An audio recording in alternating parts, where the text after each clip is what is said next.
जय हिंद।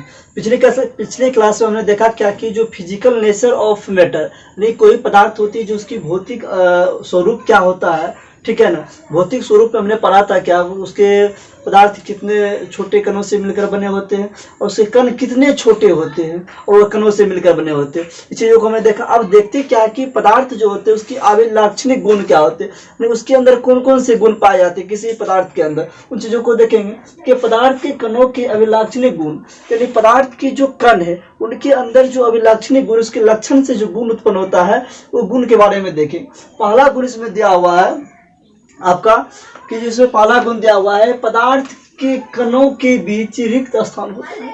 यानी कोई पदार्थ जो होता है उसके बीच, उसके कणों के बीच क्या होता है, रिक्त स्थान होता है। और देखिए हमने बताया था आपको कि 2 गिलास लिए थे, एक में चीनी या नमक डाले थे ना गिलास में, जी चीनी या नमक डाले, तो चीनी या जो नमक डाले थे उस चीनी या नमक डाले थे, उस चीनी या नमक क्या हो गया, उसमें घुल गया। अब घुलने के बाद क्या हुआ कि उस गिलास में जो पानी का जो स्तर था, उसकी जो आयतन थी, पानी वाटर का जो लेवल था जितना पर था पानी, ठीक है ना, उससे बढ़ा नहीं था। जैसे यहाँ पर देखिए एक गिलास लिए थे ना इस तरह से, इसमें चीनी नमक को क्या कहते हैं, इस पानी में घोल दिए थे। घोलने के बाद क्या है कि जितना पहले से पानी था तो चीनी डालने के बाद उसको मिलाने के बाद एक पानी क्या हुआ, ना ऊपर गया ना नीचे आया। इससे क्या स्पष्ट होता है कि जो चीनी का कण क्या है, जितना खाली जगह था उसी में भर गया, है कि नहीं। जितना खाली जगह था इस पानी के अंदर उसी में चीनी या नमक क्या हो गया, समा गया। समाने का कारण यह है कि इसमें खाली जगह है। इस प्रकार से हम कह सकते हैं कोई पदार्थ होते हैं उसके बीच क्या होते हैं, रिक्त स्थान होते हैं। समझ गए इस बात को। अब समझते क्या है, पदार्थ के कण निरंतर गतिशील होते हैं। अब समझेंगे पदार्थ के कण कैसे गतिशील होते हैं। देखिए मान लेते हैं कि एक अगरबत्ती लेते हैं, ठीक है, अगरबत्ती लेते हैं, उस अगरबत्ती को कमरा में रख देते हैं, एक इत्र लेते हैं, सेंट लेते हैं, दोनों को क्या करते हैं कि पैक अगरबत्ती है और पैक से क्या है, सेंट का डब्बा है, यानी शीशी बोतल, उसको रख दिए। रखने के बाद क्या है, उसका सुगंध क्या होगा कि लेने के लिए उसके पास जाना पड़ेगा तो उसका सुगंध ले पाएंगे, ठीक है ना। लेकिन उसी अगरबत्ती को जला दिए, कमरा में रख दिए जला के, और उसी सेंट को क्या किए, उसका ढक्कन खोल कर रख दिए कमरा में। देखिए हम उस जहाँ पर अगरबत्ती या सेंट रखा हुआ है उससे काफी दूर भी रहेंगे तो उसका क्या होगा, सुगंध हमारे पास आते रहेगा। नहीं क्या देखिए आप, जब पदार्थ बंद था तो उसका सुगंध नहीं आ रहा था, जैसे ही वह खुला पदार्थ, जैसे अगरबत्ती जलाया और इत्र जो है, सेंट जो उसको खोले डब्बा, तो क्या हुआ, सुगंध एक कोना में रखा हुआ था और इस दूसरे कोना में हम है, तो वहां से सुगंध मेरे पास आ गया। यानी इसका मतलब ये होता है कि पदार्थ क्या हुआ, एक स्थान से दूसरे स्थान तक गमन किया, यानी उसमें क्या हुआ, गतिशीलता पाई जाती है। उस पदार्थ के कण में क्या हुआ, गतिशीलता पाया गया। समझ गए कि इस प्रकार से पदार्थ कण क्या होते हैं, गतिशील होते हैं। अब जब समझ गए पदार्थ कण क्या होते हैं, गतिशील होते हैं। अब देखिए यही कारण है कि जो हम लोग क्या करते हैं, जब गरम गरम खाना बनता है, हाँ जी, जब गरम गरम खाना बनता है तो घर में खाना बन रहा है, बाहर बैठे हुए तो पता चल जाता है कि खाना बन रहा है, यार क्या टेस्टी खाना है कि नहीं। यानी उस टेस्ट को, यानी स्वाद को सुगंध के माध्यम से जो आया, उसको सुगंध के माध्यम से जब आया था, तो सुगंध के माध्यम से जो आया था यहाँ पर, तो क्या किया, सुगंध के माध्यम नाक में सुगंध लगा कि खाना बन रहा है, टेस्ट, यानी वो क्या, वो कण क्या, वो गति करते हुए हवा के साथ हमारे नाक तक आया तो हम सुगंध कर ले, उस चीज को क्या किया, अनुभव कर लिए कि नहीं खाना बन रहा है, फलना खाना बन रहा है, चिल्ला खाना बन रहा है, किसी प्रकार का भोजन बन रहा है। तो क्या हुआ, पदार्थ के कण क्या हुआ, वो गति किया कि नहीं किया, वहां से वायु के साथ गति किया, तभी तो यहाँ तक गंध आया ना। समझ गए बात को। देखिए इसी तरह क्या होता है कि घर में क्या होता है, गैस का जब रिसाव होता है, नहीं गैस जब लीक करता है, एलपीजी गैस जब लीक करता है तो उसका गंध आता है। उसी गंध के आधार पर हम पता करते हैं कि यहाँ गैस लीक कर रहा है, नहीं तो पता ही नहीं चलता गैस कब लीक कर रहा है, नहीं कर रहा है। यहाँ सलाह मार दिए, गैस लीक कर रहा है, पूरा घर में गैस भरा हुआ, सलाह मार दिए, आग लग गया, है कि नहीं। तो अगर कण गति नहीं कर रहा तब, लेकिन वही कण गति करता है तो नाकों तक आता है वह सुगंध, पता कर लेते हैं कि गंध मतलब गैस लीक कर रहा है, गैस को क्या करते हैं हम, फिर से उसको बंद करते हैं, ठीक है जी। और देखिए गैस जो लीक करता है, एलपीजी गैस जो लीक करता है, तो उसकी सुगंध जो आती है, उस सुगंध किस कारण से, उस तरह का सुगंध जो गैस देखते हैं, सुगंध जो लेते हैं, किस तरह का सुगंध रहता है, वो सुगंध किस कारण होता है। देखिए उसमें जो होता है एथिल मरकैप्टन मिला हुआ होता है, समझ गए ना। एथिल मरकैप्टन के कारण क्या होता है कि गैस का सुगंध हमारे नाकों तक वो आती है, किसके कारण, एथिल मरकैप्टन के कारण।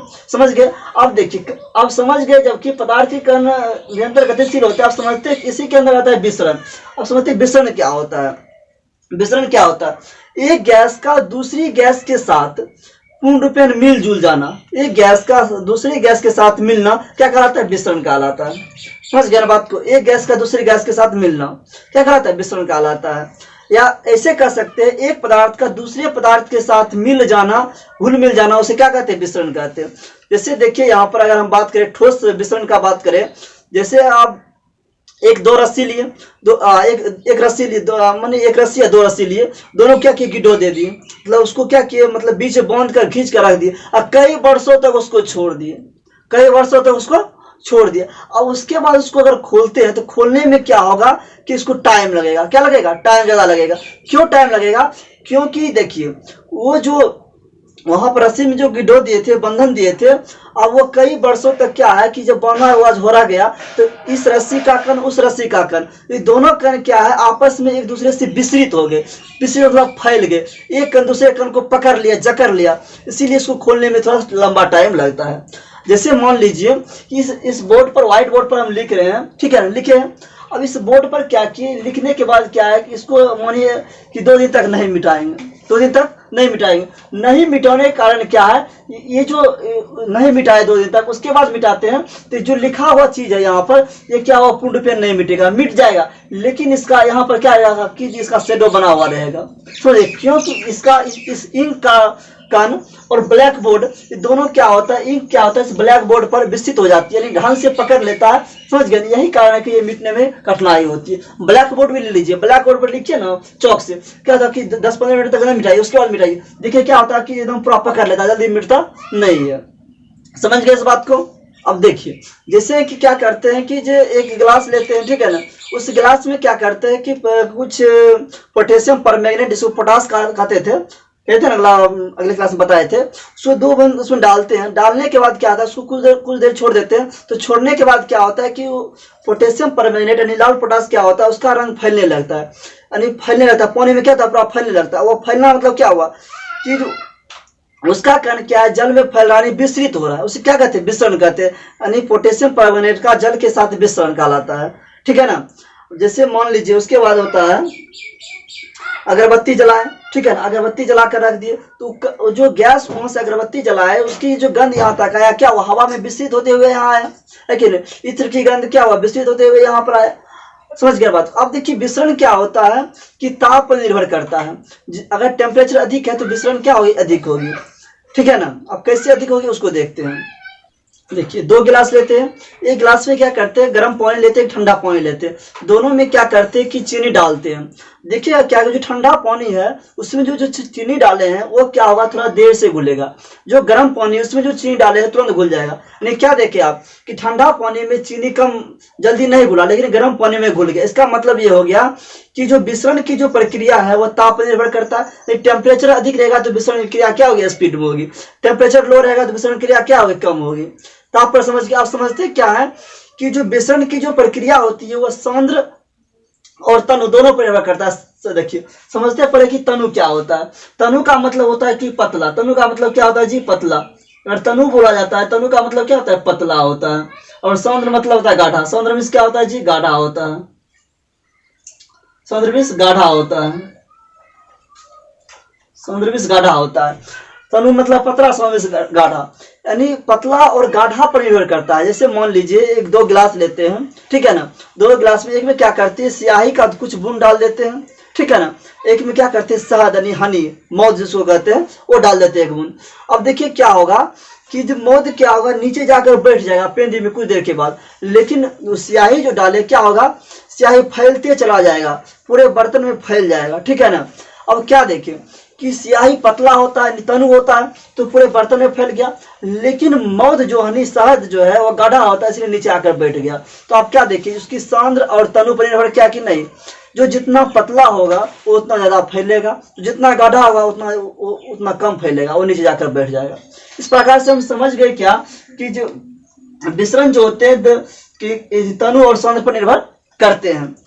समझ गए यहाँ तक? उसके बाद ये भी समझे कि जो विसरण होते हैं तापमान पर भी निर्भर करते हैं। चलिए उसके बाद समझते हैं क्या है कि पदार्थ के कण एक दूसरे को आकर्षित करते हैं। अब समझते हैं कि पदार्थ के कण एक दूसरे को आकर्षित कैसे करते हैं, उसको समझते हैं। देखिए पदार्थ के कण क्या होते हैं, एक दूसरे को जो आकर्षित करते हैं, इसे कहा जाता है, क्या कहा, इसे कहा जाता है अंतराण्विक बल। जब एक पदार्थ दूसरे पदार्थ को एक पदार्थ के कण जब दूसरे पदार्थ के कण को आकर्षित करते हैं, अंतराण्विक बल कहते हैं। अब देखिए यानी कोई भी जो घटना होती है, जो भी मतलब डेली लाइफ में जो भी कुछ करते हैं, वो सभी क्या होता है कि कुछ ना कुछ एक दूसरे में बल लगता है, तब वो कम होता है। जैसे मानिए इस बोर्ड पर हमने इस मार्कर से लिखा, तो क्या हुआ, ये जो मार्कर का जो स्याही इंक जो है, ठीक है ना, इस बोर्ड के साथ क्या हुआ कि एक बल लगाया, ठीक है। एक बल का कार्य क्या, यानी इस बोर्ड और इस इंक के बीच एक बल लगा, इसे अंतराण्विक बल कहते हैं। इसी बल का कारण यहाँ पर लिखावट हुआ, इसी लिख पाए। अगर यहीं पर क्या करते हैं, पानी डाल देते हैं, ठीक है ना। जैसे देखिए एक भिगा हुआ है, इसको ऐसे मिटाते हैं, देखिए इस पर लिखेंगे तो लिखाने में थोड़ा दिक्कत हो रहा है ना, लेकिन देखिए इसी चीज को यहाँ पर लिखा गया है कि नहीं। यानी क्या देखिए आप कि दोनों के बीच जब अंतराण्विक बल का मान अधिक होगा, तो क्या होगा कि जो वो आसानी से एक दूसरे के साथ संबंध बना पाएगा, ठीक है ना। यहाँ लिखावट हो गया, यहाँ लिखने में दिक्कत हो रहा था क्योंकि यहाँ पानी लगा हुआ है, समझ रहे हैं बात को। अब देखिए इसका मतलब ये हो गया कि दोनों कण के बीच अंतराण्विक बल का मान यहाँ कम है, यहाँ पर अधिक, इसलिए लिखावट यहाँ लिखना संभव हो गया। अंतराण्विक बल, देखिए अंतराण्विक, जैसे मान लेते हैं, एक एग्जांपल साधारण सा लेते हैं कि जो एक बच्चा है, एक समूह बच्चा का, ठीक है ना। एक बच्चा क्या करता है कि तीन समूह बनाते हैं, ठीक है ना। एक समूह में क्या करता है, एक बच्चा एक दूसरे बच्चे का कवर पकड़ता है, ठीक है ना, पकड़ कर लाइन में खींचता है और दूसरे को खींच रहा है। एक ग्रुप बनाते हैं जिसमें एक दूसरे को हाथ पकड़ खींच रहा है, ठीक है ना। और एक ग्रुप ऐसा बनाते हैं कि जो एक दूसरे की उंगली पकड़ खींच रहा है। अब देखिए क्या कि जो कमर पकड़ के दूसरे को खींच रहा है, उसको खींचने में एक दूसरे को मतलब उसमें क्या है कि जो पकड़ा हुआ है उसकी जो मतलब छोड़ेगा, तो उसकी पकड़ क्या होगी, मजबूत होगी। लेकिन जो एक दूसरे का हाथ पकड़ा उसका, उसकी अपेक्षा उसकी पकड़ क्या होगी, कम होगी। लेकिन जो एक दूसरे की उंगली पकड़ा हुआ है उसकी पकड़ क्या होगी, सबसे कम होगी, नगण्य होगी। आप इसी बच्चे को एक कण मान लेते हैं, क्या कर लेते हैं, कण मान लेते हैं। और इस बच्चे को अगर कण मानते हैं तो पहला कण क्या होगा, काफी मजबूत होगा, उसके बाद क्या होगा, काफी पतला होगा, उसके बाद हल्का कमजोर होगा, उसके बाद जो कण होगा क्या होगा, काफी नगण्य होगा, नहीं के बराबर होगा। ठीक उसी प्रकार क्या होता है कि ठोस के कण क्या होते हैं, आपस में काफी सटे हुए होते हैं, इसलिए ठोस मजबूत होता है। आप देख सकते हैं ये जो मार्कर है, क्या इसको तोड़ने पर टूटेगा, नहीं टूटेगा, क्योंकि इसके कण क्या है, काफी सटे सटे हैं। अंतराण्विक बल का मान इसमें काफी है, समझ गए ना।